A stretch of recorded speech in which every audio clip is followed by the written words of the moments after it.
That you walk into the store and your mindset is you're either going to get the stuff or you're going to jail. I would walk up and hit every CVS in Duane Reade from Broadway to like First Ave, dude. I was the lowest guy. I was the booster. The next guy up was my boss, who would cash all the stuff out. He would buy all the stuff that I stole for about 30%, a lot less than half price. He would sell the stuff on eBay or Amazon. He would pack up his van full of boxes and send all this shit out. He would give us these booklets that he made with all the items and their pictures and prices that we would get paid for them. Maybe 40, 50 pages with the price that you would get for it. $10, $20, the exact count that the medicine needed to be, the brands, and have us hand them out to other new people, you know what I mean? So they seen how easy it was and how much they could potentially make. And he only took certain stuff. You couldn't just take anything. Like high dollar medication, vitamins, little devices like, I don't know if you ever heard of the Navage. It's like a thing that clears your nostrils. Then we started doing Sephora's. That was the most money, was the makeup. 12,000 cash was like the biggest I've ever done in one night. And it was just one regular book bag completely stuffed with makeup, lipstick, everything. There was no number that was too many. If I had 50 of them, he was gonna take them and he was gonna cash you out and he was gonna have the money. It wasn't gonna be a problem. I would never boost anything that I didn't know 100% I could sell to him. Call him, tell him how much you have, and then he'd meet up with you, count the shit out. That's it, he'd cash you out right there. He would take other stuff too, like let's say that camera, for instance. I would take a picture of it, he would look it up on his phone, and within like 5 minutes, he'd say, this is what I give, what condition it is, and bring it. He also owned a thrift store, so like if you came there with something that wasn't on the list that he liked or he could sell, he would buy it off and just put it in the store. To this day, if you go in his store, there's shit with tags on it. But then there was situations started getting crazy. Like he started dealing with so many people, he got stuck up like 3 times. Like people set him up, you know, yeah, I got this merchandise, come here. They meet him on a fucking dark alley and then they stuck him up. At the time I was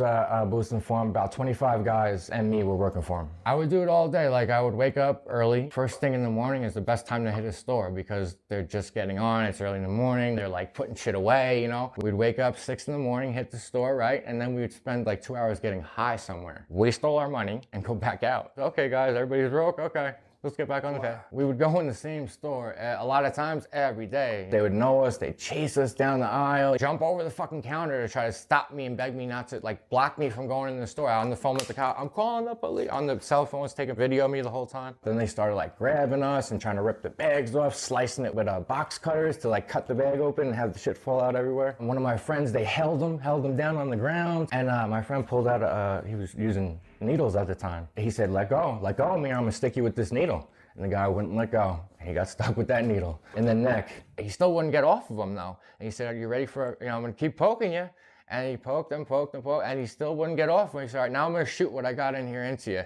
And he jumped off. A lot of times I would be stealing and there's an old lady looking at me like I'm a fucking psycho because I'm just trying to stuff my bag as fast as I can. They'd scream. Like I've had grown men like, he's fucking robbing the place. I would just laugh at them and leave, you know what I mean? They were acting more crazier than the manager. The manager's looking at them like, what the fuck is wrong with this guy? Like they come in here every day, like we're used to this. Some people would go as far as to like wear, disguises to go in there because they were so known in the store. They put glasses on and a fucking fake beard and shit. A lot of people would send somebody in, go into the soda aisle, pop the fucking soda out and let sodas fly everywhere, right? And he would probably be a guy who they know for stealing. All the attention's on him. I walk right past him and steal everything in the store with a cart and walk right out and just waiting for him to come out of the store. We would go into stores and they would have a plastic security display case with the high dollar items in them. One person would look out and the other person would get a little butane torch and burn a square out and make a flap and then push it and bend it in and just pull our hands in and get all the stuff out. We got caught. Yeah, he got caught. They had copies of the magazine and shit, like the police. It's on YouTube, man. If they show our pictures and everything, it's like, it was 30 co-defendants. It was like Operation eBay Sting or something stupid like that. They charged everybody with the same thing. It was like over $500,000 worth of merchandise they said that we stole, which is probably not even, I couldn't tell you how much it was. It was probably insane if you added up the real price of the stuff. I made easily $1 million doing this in the 3 years that I've done it.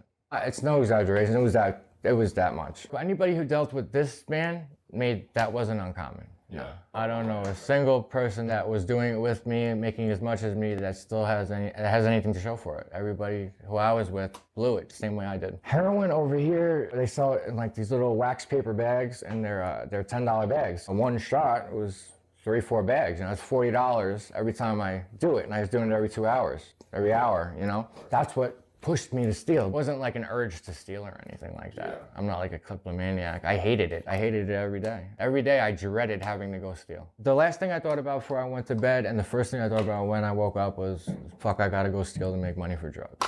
This is the most chaotic time of my entire life. I'm not tempted every day, but you know, it's tempting. I just think back, like I never paid for any of this stuff. I didn't pay to eat. I didn't pay for clothes. And now it's like, if I want to buy that stuff, my check is gone. And I work now, dishwasher at Cheesecake Factory, but I was so loaded, I had balls of steel. You know, I didn't care. I walked in the store and I didn't care. But now when I try to do it, it's like you get nervous. It's hard to do sober. I'm on methadone, but I'm pretty much sober, you know?